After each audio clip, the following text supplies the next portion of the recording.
Yeah. The latest version of Lightroom Classic has made some major updates. I'm really excited to share with you the new features and what they are capable of. If you are a portrait photographer, this one is for you. In this video, we'll touch on 5 new features. Stay tuned.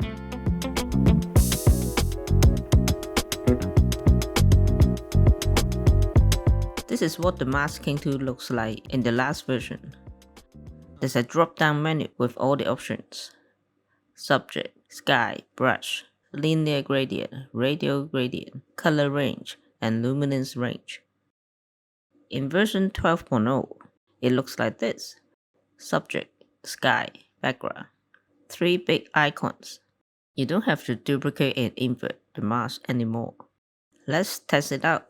If I click on a subject, the AI analyzes and create a mask for it. So now I can brighten up the subject. Well, we can do that in the last version. So what's new?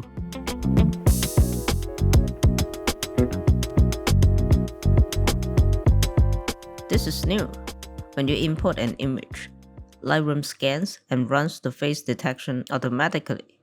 So whenever I hover over this button, it shows the color overlay. I've set it to blue. I'm pretty impressed by the result. The person was holding the phone. Lightroom is smart enough to exclude it. This is way more powerful than the subject function. It only works on photos that you can see the face.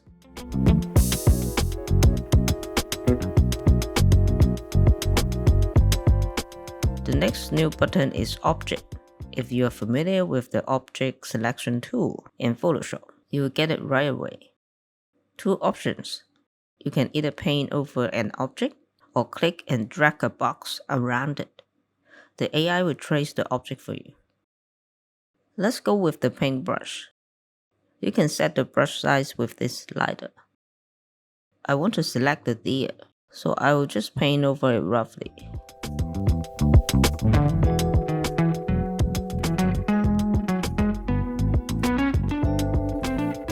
It does a pretty good job, excluding the phone again, and the tree. Let me rename the mask.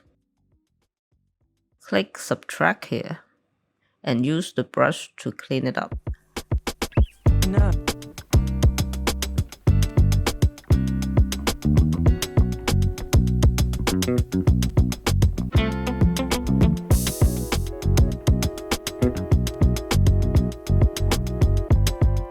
Did you notice we have only got one mask so far? We haven't done anything with the human yet. So go to create a new mask and select people. We see the selection from the previous scan. If we click on this button, it will run another scan for the facial features. You have a bunch of options. You can create a mask for each facial feature and body skin. Click on create a new mask and see what happens. All 3 masks are inside the person 1 mask. That's a bad idea, because if I adjust the exposure, it affects us all 3.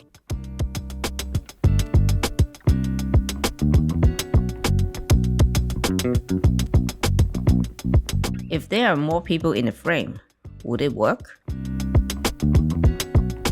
It detects 5 people, including the one on the left, who's apparently not with the group. Since they are standing very close to each other, there are some issues with the hand and the body parts.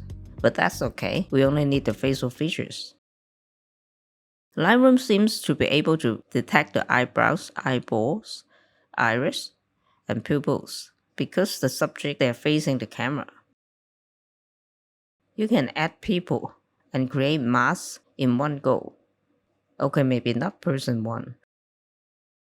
It's going to take some time. No.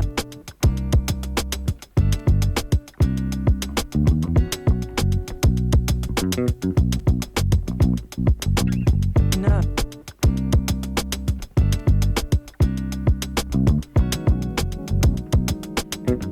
Now we have 16 masks. Let me rename them and come back. Here we go. I've made some adjustments to the teeth, brightening and smoothening the skin. I won't go into details in this tutorial, just demonstrating the features.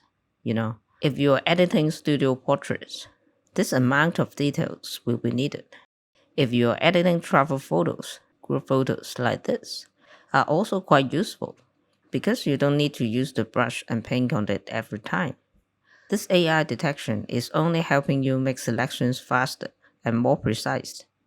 It's Lightroom after all, not Photoshop. It's not going to make your eyes bigger or your face smaller. We are talking about exposure, adjusting the skin tone, smoothing the skin.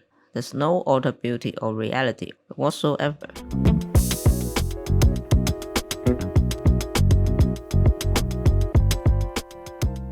On to the last feature. Let's say I want to remove this signage. Go to the Removal tool. There's a new button, Content Aware Remove. It's a function I usually go to Photoshop for. Let's see how it works. I paint this upper part first. Stay with one color tone, we'll get better results.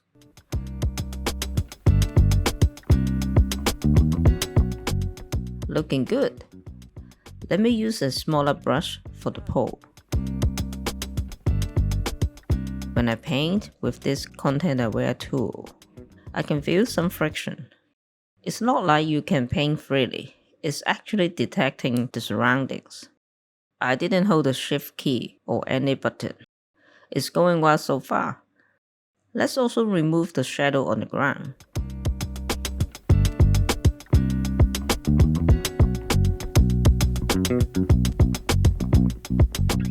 If you're not happy with the result, there is a button up here called Refresh. Click on it a couple of times until you get better results. No. This minor detail here, I want to patch up. I'm using the cloning tool this time.